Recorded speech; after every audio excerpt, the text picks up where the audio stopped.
এবারে লোকসভা নির্বাচনে একটা গুরুত্বপূর্ণ দিক আছে। এই প্রথম পূর্ব মেদিনীপুরে অধিকারী পরিবার ছাড়া লোকসভা ভোটে লড়ছে তৃণমূল কংগ্রেস।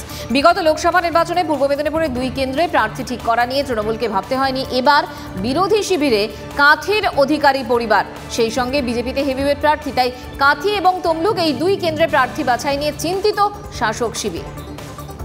তবে আমরাও চাই ভারতীয় জনতা পার্টি অভিজিৎ গঙ্গোপাধ্যায়কে এই তমলুক লোকসভা কেন্দ্র থেকে প্রার্থী করুক।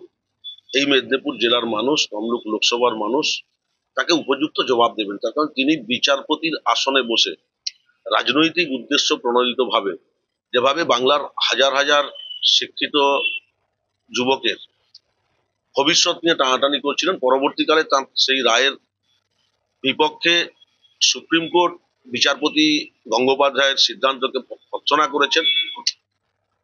তিনি রাজনৈতিক উদ্দেশ্য প্রণোদিত ভাবে ভারতীয় জনতা পার্টির হয়ে বিচারপতির আসনে বসে দালালি করছিলেন, এটা পরিষ্কার হয়ে গেছে।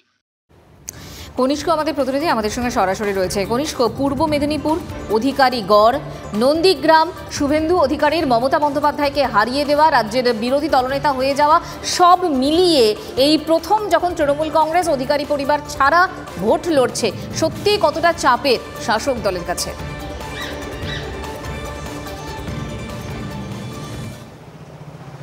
দেখো, অবশ্যই 2020 সাল থেকে এই চাপটা কিন্তু পরপর দিন দিন বেড়েছে শাসক দল তৃণমূল কংগ্রেসের কাছে।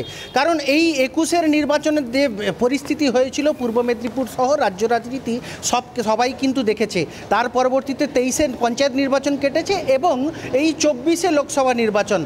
একদিকে শিশির অধিকারী ছেড়ে যাওয়া 3বার সাংসদ শিশির অধিকারী, তিনি তার ছেড়ে যাওয়া আসনে ছোট ছেলে সৌমেন্দু প্রার্থী হচ্ছেন। অপরদিকে সম্ভাব্য এখনও কিন্তু দলীয়ভাবে ঘোষণা হয়নি, তার আগেই কিন্তু কর্মী সমর্থকরা তারা দেওয়াল লিখন করছেন। এই সমগ্র বিষয় নিয়ে যথেষ্ট পরিমাণে চাপ রয়েছে। বিজেপি অত্যন্ত আত্মবিশ্বাসী, অন্তত শুভেন্দু অধিকারীর গলায় তো সেটা যথেষ্ট প্রকাশ পাচ্ছে। এক্ষেত্রে পালস কি বুঝছো?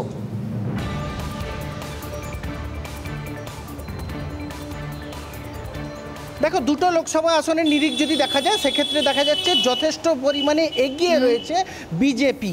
এবং লোকসভা নির্বাচনের যে নিরিখ, বিগত লোকসভা নির্বাচনের যে নিরিখ, তার তুলনায় যথেষ্ট, অর্থাৎ পঞ্চায়েত নির্বাচন কেটেছে, বিধানসভা নির্বাচন কেটেছে, এইগুলোতে বিজেপি তার নিজের যে শেকড় অনেকটাই গভীরে গেছে।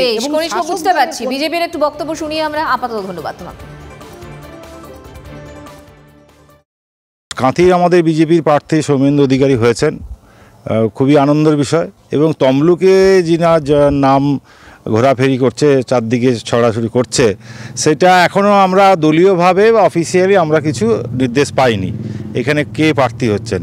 অভিজিৎ গাঙ্গুলি হলে তো আমাদের খুবই ভালো হয়। ওখানে কিছু উৎসুক আমাদের কর্মীরা যারা আনন্দ ধরে রাখতে পারছে না, খুবই আনন্দ যে স্যার আসছেন।